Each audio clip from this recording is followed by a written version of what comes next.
Mayor, both cities, Hsinchu and Cupertino, are science hubs and they're sister cities. How do you plan to further these technological and innovative cooperations between the two cities? Hsinchu City is one of Cupertino City's very first sister city. And we were so proud when it was being accepted as one of the first sister city of Cupertino.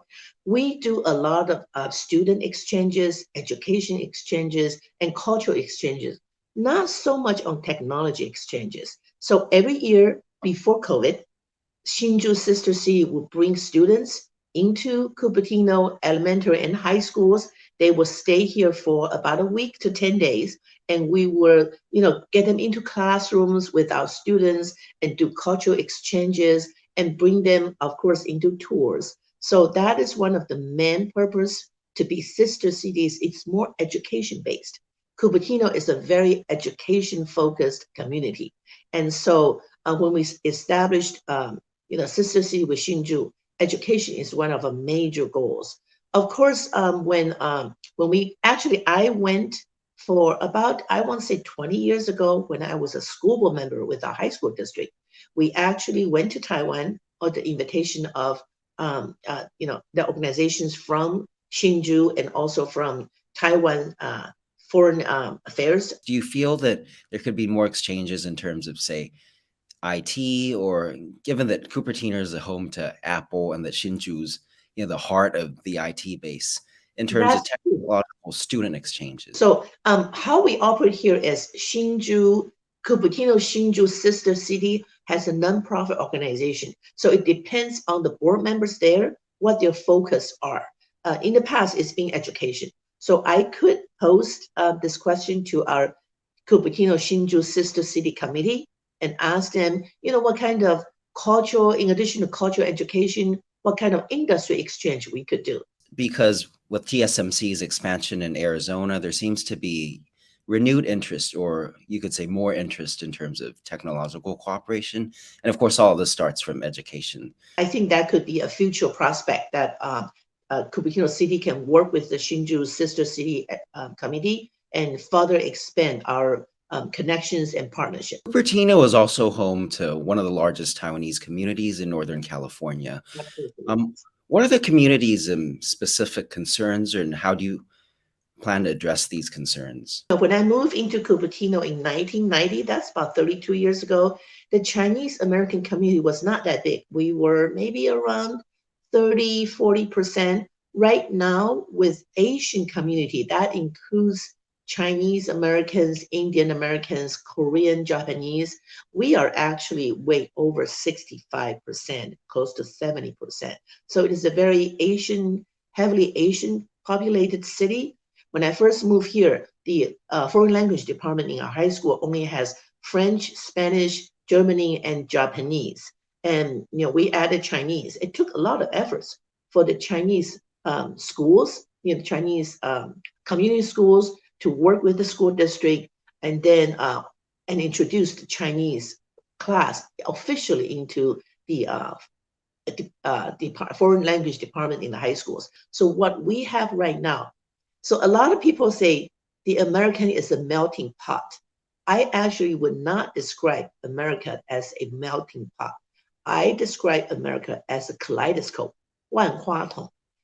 Every culture, every part, as this beautiful little sparkling place that makes the United States of America a beautiful kaleidoscope. So what we are doing right now in the Chinese American community and also Indian American community and Korean and Japanese, we brought our culture into Cupertino as a sparkling, beautiful place that makes this kaleidoscope of Cupertino a real beautiful place. So we each shine in our different areas, whether it be its food or cultural or our tradition, principles, our ethnic dresses.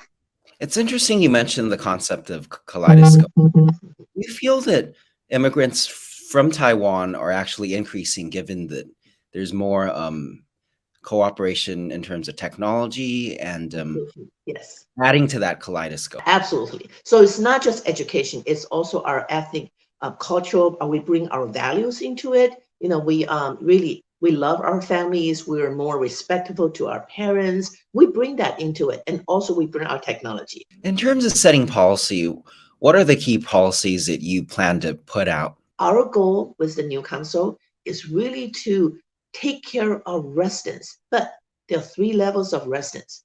There are current residents who live in Cupertino. There are residents who work in Cupertino who are our day residents. There are also future residents that when we build housing, they're going to move into Cupertino.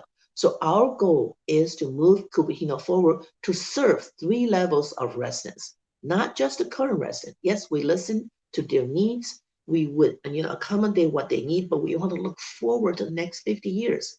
And the second level is we really want to do integrated public service, integrated public safety for not just current, because we have to look, when we have more, we're build housing, we have more residents, we do have more people, and we have to have integrated public safety to make sure our infrastructure matches our growth. So that is a major part that current residents really would support. But our goal is, how do we build our infrastructure, our freeways, our exits, our sheriff's department, our fire department, to match the growth in the next 20 years or 40 or 50 years. So that is another big part of Cupertino. Actually, every city in Silicon Valley has that growth that's coming. So we are preparing for growth for the next 8 years, but we also are preparing for integrated public safety for the next 10, 20 years to match our growth. And the third level, I do believe, is being more inclusive. You talk about the Cupertino as Asian, heavily Asian, but it doesn't mean that we're inclusive. We're inclusive. It's not about just ethnic. It's about age. Are we inclusive of young people to live in Cupertino? And it's about income levels. Are we inclusive about people who work in our stores, who are our teachers, who are our staff, who clean our houses? They don't make as much money as engineers or people who have startups, but they are integral part of Cupertino.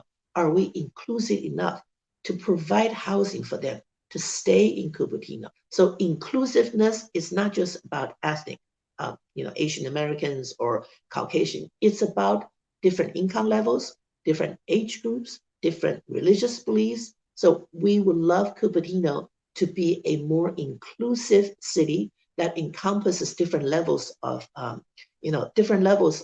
age, of working experience, of salary, and of religious beliefs, and including our LGBTQ family populations. It's intriguing how you mentioned housing, as that's also a major problem in Taiwan, and expected growth and all that. There seems to be a lot of hope. Now my question goes back to Taiwan. Are you Mhm. planning to come back to Taiwan, and how do you plan to advance You know, Taiwan Cupertino ties? Taiwan is always my hometown. I've made Cupertino my second hometown, but Taiwan is where I grew up. I graduated from the first girls' school, and then Taiwan University. Came here right after college, and raised my families here. But Taiwan is always where I grew up. So I haven't been back in Taiwan for too recently in the next 20 years, since my parents, when they immigrated to the U.S. to here, where your parents are is where your home is. So I sort of haven't been really be back to Taiwan very often, but my husband works in Taiwan. So I do love to go back to visit. I know Taiwan has changed a lot since I left. And so actually the Cupertino Hsinchu sister city already approached me, and they would like to bring a contingent from the Cupertino city to go and visit Hsinchu city, sister city, and also including Taiwan. So I think our plan is next year in 2023. Mayor, what do you expect the most on your trip to Hsinchu in 2023? Sure, if we can really make it, I would love to visit Hsinchu and meet your new mayor. And from the picture, I can see she is a very beautiful young woman, and actually has her name has a home in there too, sort of like my name. So I value women in politics. I do believe, 10, 20 years ago, men were dominating the political arena. And I do believe that women in politics can bring really exciting, tender, loving care and good policies into building the city. So I am very excited if I get to visit next year in Hsinchu, in addition to a cultural exchange and student exchange. I would love to visit education institutions in Taipei and in Hsinchu and actually enjoy gourmet food, of course, but most importantly, to exchange ideas with Hsinchu sister city and the government. And like you said, we've done a lot of education and cultural exchanges. Where can we further make collaborative and partnerships, in relationships between Hsinchu and Cupertino? We are both actually technology advanced, have very big tech companies in both cities.